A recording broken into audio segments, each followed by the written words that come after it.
صلی علی رسولہ الکریم اما بعد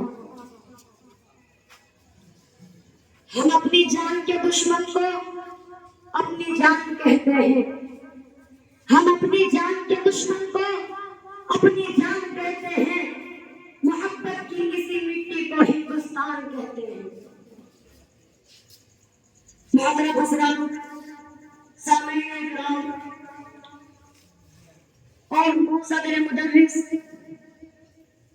السلام علیکم ورحمۃ اللہ وبرکاتہ۔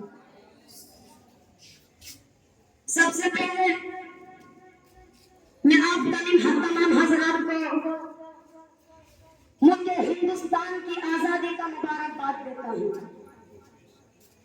میرے دوستو، یہ وہی آزادی کا دن ہے جسے حاصل کرنے کے لیے ہمارے علماء کرام نے اپنی جانوں کی قربانی دی۔